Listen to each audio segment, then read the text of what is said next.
যেভাবে জেলেপল্লী থেকে উন্নয়নের শিখরে সিঙ্গাপুর, বাংলাদেশের প্রায় কাছাকাছি বয়সের রাষ্ট্র সিঙ্গাপুর। সিঙ্গাপুরকে একসময় বলা হতো জেলেপল্লী, কিন্তু সেই সিঙ্গাপুর এখন বিশ্বের শীর্ষস্থানীয় ধনী দেশ। সিঙ্গাপুর 1965 সালের 9 আগস্ট মালয়েশিয়ার কাছ থেকে স্বাধীনতা অর্জন করে। ওয়ার্ল্ড ডেটা ইনফোর তথ্য অনুযায়ী সিঙ্গাপুরের মোট ভূমির পরিমাণ 719 বর্গ কিলোমিটার, উপকূল রেখা রয়েছে 193 কিলোমিটার। পরিসংখ্যান নিয়ে কাজ করা জার্মান ভিত্তিক অনলাইন প্ল্যাটফর্ম স্ট্যাটিস্টার 2022 সালের তথ্য অনুযায়ী সিঙ্গাপুরের মোট জনসংখ্যা 57 লাখের মতো। দেশটিতে প্রাকৃতিক সম্পদ নেই বললেই চলে।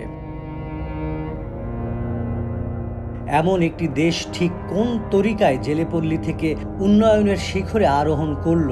আলাদিনের চেরাগ নাকি টেকসই পরিকল্পনা?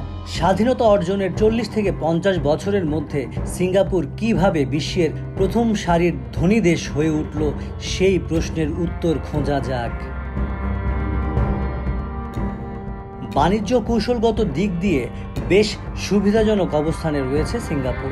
দক্ষিণ পূর্ব এশিয়ার ঠিক মাঝে দেশটির অবস্থান, ফলে আশপাশের দেশগুলোর অন্যতম প্রধান বাণিজ্য কেন্দ্রে পরিণত হয়েছে সিঙ্গাপুর। বর্তমানে গুগল, মেটা থেকে শুরু করে বৈশ্বিক অনেক বড় বড় প্রতিষ্ঠানের আঞ্চলিক সদর দপ্তর বা কার্যালয় রয়েছে সিঙ্গাপুরে। অল্প সময়েই সিঙ্গাপুর বিশ্বের এয়ারলাইনগুলোর ট্রানজিট হাবে পরিণত হয়।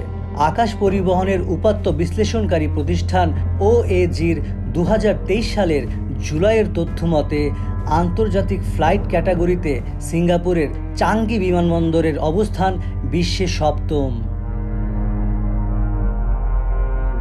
দেশটির জাহাজ শিল্পের প্রশংসা বিশ্বজোড়া। তেল উৎপাদন না করলেও সিঙ্গাপুর বিশ্বের অন্যতম তেল সরবরাহ কেন্দ্র।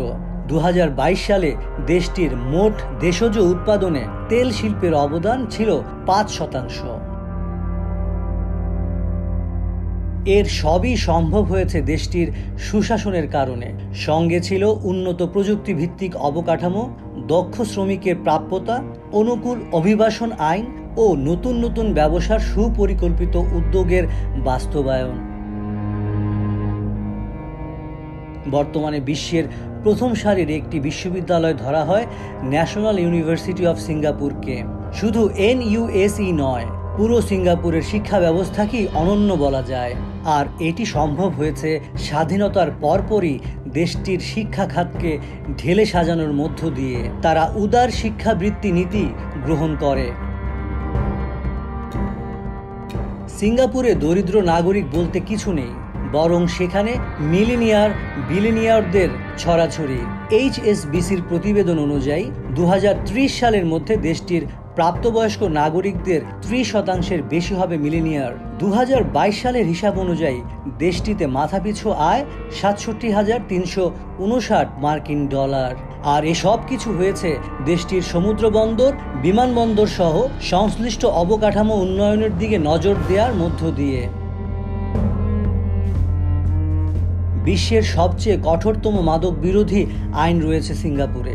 সিঙ্গাপুরের এগিয়ে যাওয়ার ক্ষেত্রে অন্যতম অবদান এর ভূমিকেন্দ্রিক পরিকল্পনার। সেখানে রাষ্ট্রীয় মালিকানাধীন জমির সর্বোৎকৃষ্ট ব্যবহার নিশ্চিত করা হয়েছে। প্রথমে 10 থেকে 15 হাজারের মধ্যমেয়াদী পরিকল্পনা নেওয়া হয়েছিল।